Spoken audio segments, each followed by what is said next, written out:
Wargrass family loses everything in a weekend fire. Find out how you can help them coming up. Also, how new technology is helping police across the country investigate shootings. Nate? Thanks a lot, Reg. We're talking about milder temperatures for today. You felt it outside this morning and this afternoon. Even though clouds took over, temperatures in the morning in the 50s and upper 40s, and this afternoon it was downright warm. Talk about that and have your 5-day forecast coming up in just a few minutes. From your hometown news leader, this is WTVY News 4 at 5. Dozens of dogs are rescued from a suspected dogfighting operation. Good afternoon, everyone. I'm Reginald Jones. And I'm Natasha Chugtai. Thanks for joining us for News 4 at 5. More than 60 dogs are being treated for starvation and other health problems. This after a dogfighting operation was uncovered in Cottonwood. News 4's Matthew McClellan is at the scene. He joins us live. And Matt, this isn't just dog-on-dog fighting, is it? No, it's not, Natasha. This is actually dog-hog fighting, where packs of dogs are pitted against large hogs while spectators place bets. And looking at the dogs in this video I'm about to show you, this rescue came not a moment too soon. Now, authorities found Dogo Argentino dogs, French bulldogs, and a German shepherd.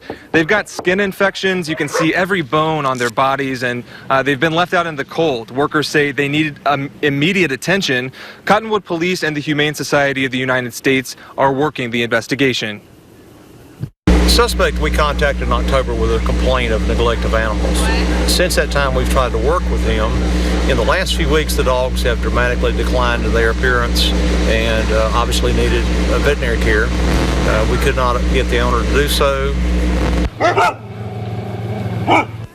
In an update on this story, the suspect has been arrested and booked. His name is Jerome Hughes. He's 49 years old. He's from Cottonwood. Right now, he's facing charges of unlawful possession of a controlled substance, but additional charges, in fact, 50 counts of animal cruelty charges are pending. All right, Matt, thanks so much. The dogs are being held at a temporary shelter where they are receiving medical care. Ashford's police chief has been suspended with pay. Chief Jim Stanley says he was suspended because he did not follow proper procedure when filing a vacation request. Ashford Mayor Jonathan Grecu suspended Stanley for 10 days. We reached out to Mayor Grecu. He said he could not comment on personnel matters. Over the weekend, an Enterprise family of 5 was left with little but the clothes that had on their backs. And tonight, the First United Methodist Church in Enterprise is trying to collect basic supplies for the Williams family. News 4's Mike Span joins us live from our Enterprise State Community College newsroom now with more on how you can help in this family. Mike? Well, Reg, the Red Cross has helped and put the Williams family by putting them up at a local motel for several evenings. But they must now find a place to live and basically get back on their feet. Just after 9 o'clock Saturday morning, Enterprise Fire Chief Byron Herring says his personnel arrived to find flames coming from the windows of this home on Don Circle. A cause for the fire is not known at this time. Fortunately, the Williams family was able to get out safely, but lost everything in the blaze. The couple has 2 girls, ages 7 and 3, and an 8-year-old boy. Fire Chief Byron Herring says these situations are often tragic. The First United Methodist Church of Enterprise on South Main Street has become a drop-off point for the Williams family. Or somewhere along in there when the fire was discovered. Had it been early in the morning, whenever the family was asleep, it could have always been worse. They could have been some injuries, or even worse than that, we could have had fatalities, as a matter of fact, in there. And Reg, we're told that the Williams family has enough clothing, but they're in need of furniture and basic household supplies and these type of materials, as well as financial assistance. So whatever help one can give them would be greatly appreciated. Back to you. Mike, thanks a lot. If you'd like to help the Williams family, you can call First United Methodist Church. That is a drop-off point for the donations. That number is on your screen, 347-3467. Probation has been revoked for the man accused of killing Auburn football player Jaquel Mitchell.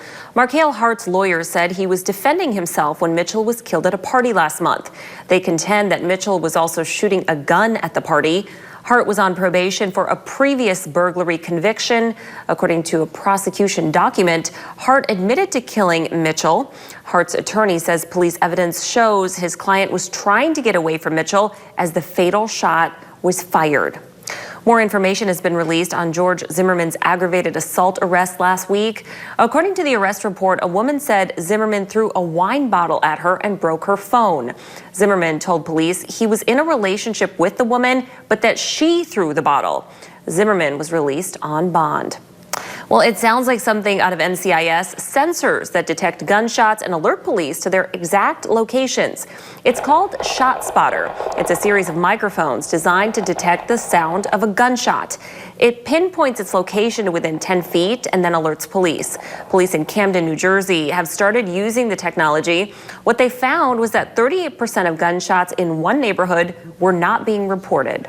90% of the time, people don't call 911 when they hear gunshots. Again, particularly the most afflicted communities that hear it all the time. The ShotSpotter is being used in cities in Alabama, Georgia, and Florida. It costs between $60,000 and $100,000 a year per square mile. It's not designed to record conversations. Hackers claiming to support ISIS breached the Pentagon's social media websites today, posted propaganda messages. It happened just as President Obama wrapped up a speech about cybersecurity. The group hacked into the U.S. Central Command Twitter feed and YouTube channel. The first tweet was a threat. It read, quote, "American soldiers, we're coming. Watch your back. ISIS." The hackers claim to already be in America and in computers on every military base. They tweeted slides showing scenarios with China and North Korea hacking the Pentagon, as well as lists with names and information about U.S. military personnel. The White House says it's investigating but downplayed the attack. There's a pretty significant difference between what is a large data breach and the hacking of a Twitter account. The same group hacked the Twitter accounts of a handful of news organizations earlier this month. The hacker group Anonymous says it has traced the hack back to Maryland. If you've been looking for a job but not had any success, well, an upcoming event just might help you. Personnel Resources in Dothan is hosting a free career academy next week. It's going to be Tuesday, January 20th at the business. They're located at 585 West Main Street. The Career Academy will be from 5:30 to 7:30 p.m.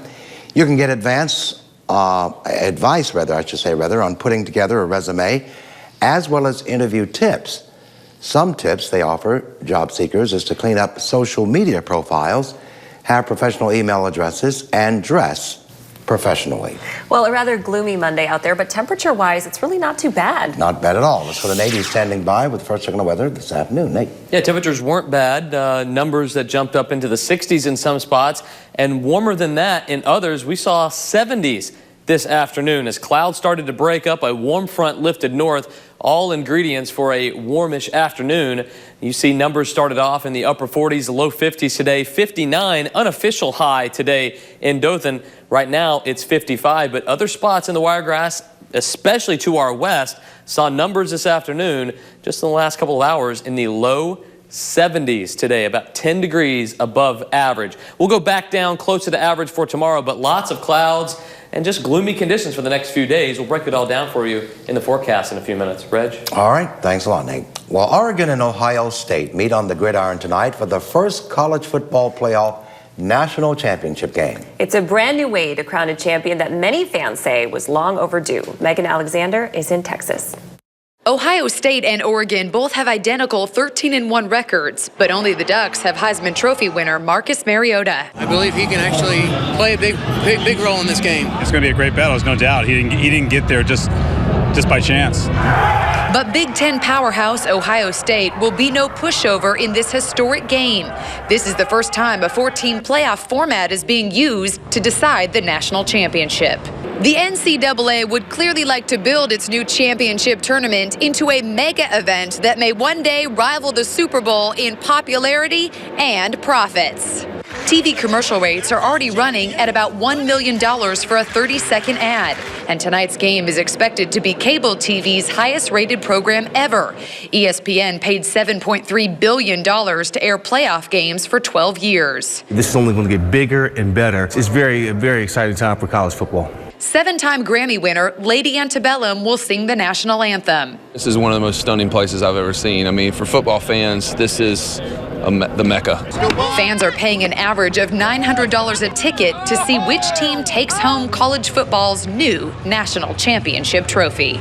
Megan Alexander for CBS News, Arlington, Texas. Really exciting stuff going on. For now, the game is known as the CFP National Championship, but many believe it'll be replaced with a catchier title later on. And I know which team you're pulling for, you know. All the way. Listen, all the way. Got to support my Ducks. Saw you in that jersey all afternoon in the newsroom, so.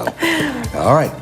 TGI Fridays is turning the tables on traditional order taking. We'll explain that coming up. Plus, new rules could be coming for companies affected by data breaches, what it will mean for shoppers next. But first, let's take a look at your Alpha Skycam. You're looking at a beautiful sunset shot of Dothan. Stay with us.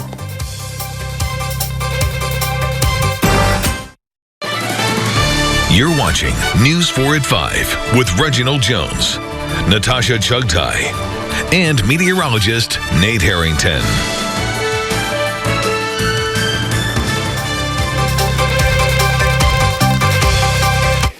In today's For the Consumer, Dick's Sporting Goods is recalling a piece of fitness equipment because of injury concerns. Company's recalling 2 different styles of the fitness gear inversion table. It reclines the user at an angle or upside down, while the owner's manual stresses the importance of using the ankle locking systems. Dick's says many customers have fallen and been injured. Anyone who bought the table between November 2011 and September of last year from Dick's stores or even online can return the equipment to a local store for a full refund. A series of high-profile data breaches has intensified the debate about how to best protect your personal and private information.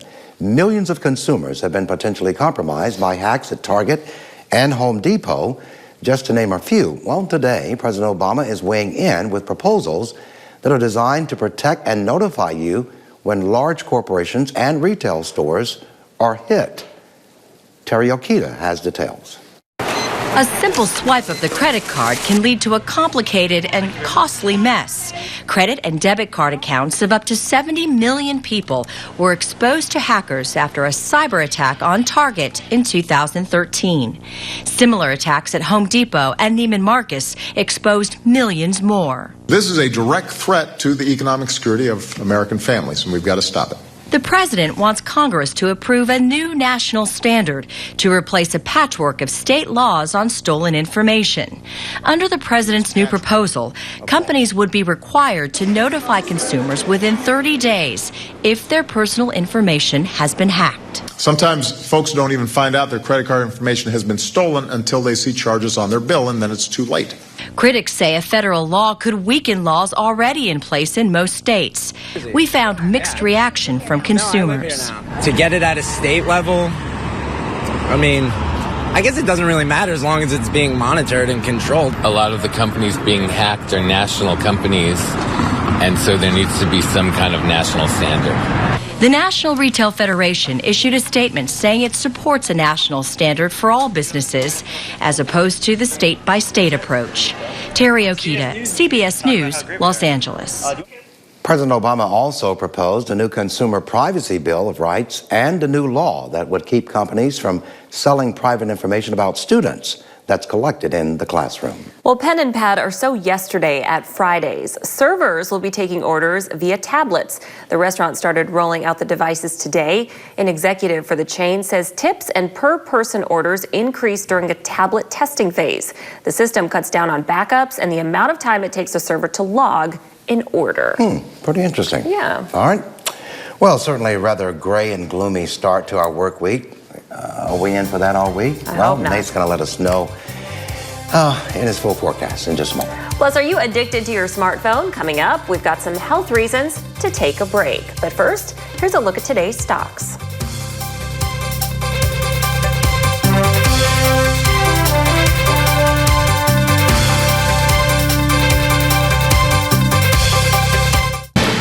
And now, from the Forewarned Storm Center, meteorologist Nate Harrington.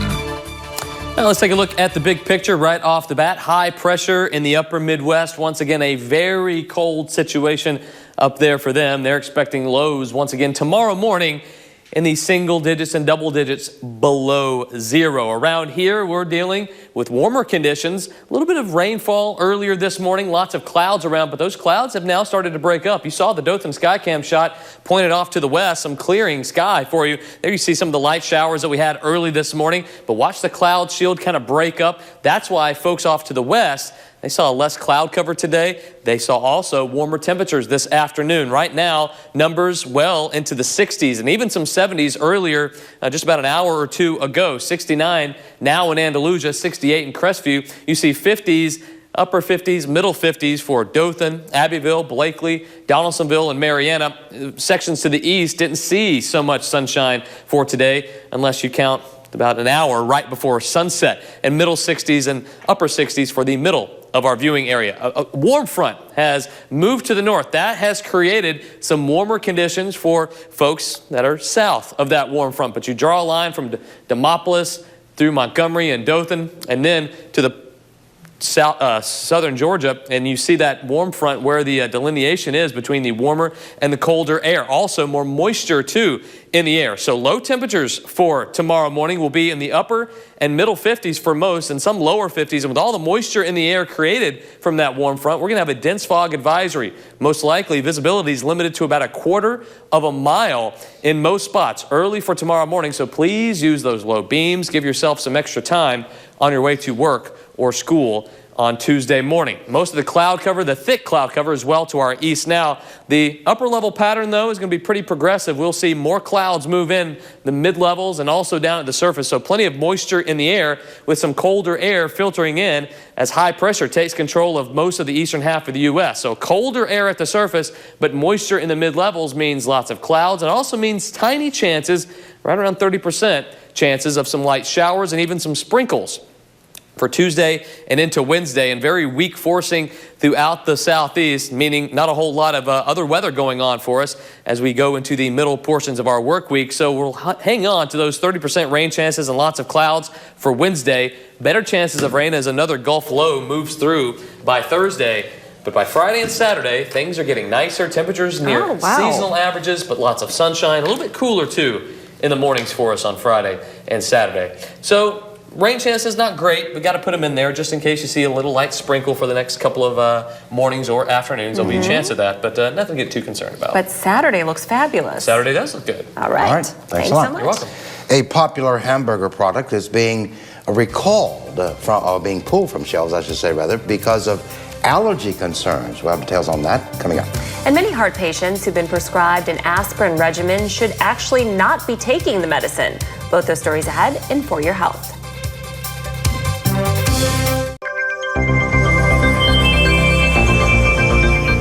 In today's For Your Health, Morningstar Farms is recalling popular hamburger products because they may contain peanuts. The company is recalling certain code dates of spicy black bean burgers and Chipotle black bean burgers.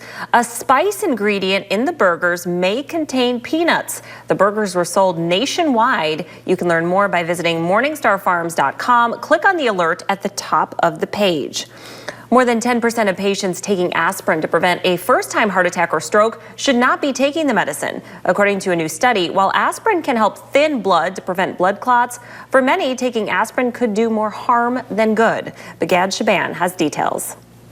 57-year-old Brian Hull has high cholesterol and a family history of heart disease. He takes low-dose aspirin every day to reduce his chances of having a heart attack. The concern was that I not have a heart attack like my father did. A new study finds more than 10% of patients taking aspirin to prevent a first-time heart attack or stroke should not be taking the drug. Dr. Ravi Deve is a cardiologist at UCLA. You can have a risk of having bleeding in your stomach. You can even have a certain type of stroke that can cause you to have bleeding inside your brain. Researchers from Baylor College of Medicine in Houston looked at 68,000 patients and calculated each one's risk of developing heart disease over the next decade. It's based on factors such as age, sex, and blood pressure. Researchers found patients whose risk is considered low should not use the drug. You need to check with your doctor to see if you need to continue taking the aspirin. The study also found 17% of women were taking aspirin unnecessarily, compared to 5% of men.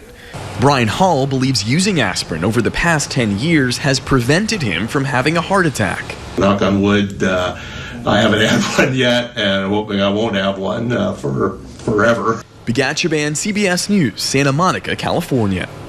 The study did not look at patients with a history of cardiovascular disease. Doctors say those patients should continue taking aspirin to prevent a recurrence.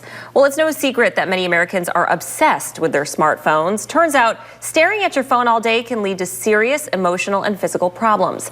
Time magazine looked at several studies that show the damage of smartphone addiction.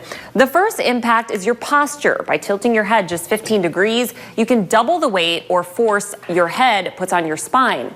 Second, your phone carries a lot of germs. Studies show your phone has more germs than the average toilet seat. Earbuds are destroying your hearing. 60% of teens are listening to music at damaging levels. There are also safety concerns. Researchers found that emergency room visits related to talking and texting have skyrocketed. You could also be losing sleep. Time found that 75% of 18 to 44-year-olds sleep close enough to grab their phones, and the blue light emitted from the phone directly affects sleep. Finally, your phone can hurt your closest relationships. Researchers found trying to resolve conflicts via text had a negative effect on the quality of a relationship for women. Reg, no, you can't. All those health risks. Reg. Oh my goodness. Keep that head straight. Remember, you can't tilt your head? Okay, got it. This explains a lot about my life. Nate has a final check on weather in just a moment. And this story will have the kid in you revving your engines. That's next. Coming up on WRGX News at 5:30, we go back live to Cottonwood for the latest information in the dogfighting arrest there today. Plus, cash registers are ringing in Abbeville, with that city seeing a big boost in sale tax revenue. Find out what's driving the increase. I'm Catrice Nolan. I hope you'll join me and Kevin Presley next for WRGX News at 5:30. Nate? Thanks a lot, Catrice. Your temperatures for the overnight period will be very mild in the middle and upper 50s. From the middle and upper 50s, we go only to near 60 for tomorrow afternoon. Lots of clouds and some very tiny light showers, I think. Tiny light showers aren't bad. All right. No. But finally, millions of children grew up playing with Hot Wheels. Sweet. The cars have inspired generations of would-be drivers. Now, they're not just toys anymore. A stunt car garage in California was making life-size Hot Wheels, just like the miniatures. They include a race car, a dune buggy that can hit a ramp and do a 360-degree corkscrew flip, and a Darth Vader roadster that breathes like the Star Wars villain. To date, the garage has built 15 life-sized Hot Wheels. Those are just sweet. I wonder if, like the Hot Wheels I played with, the back left tire always falls off when you try to jump them over a ramp or something. It totally did. That's too much pressure on that back left tire. That's what. Absolutely. I should have done something different when Do you have a pretty good collection? Right. I had a few. Decent? Yeah, I had my favorites. I had a silver one that was really awesome. All right. That'll do it for us. Thanks for being here. We'll see you back here at 6 o'clock.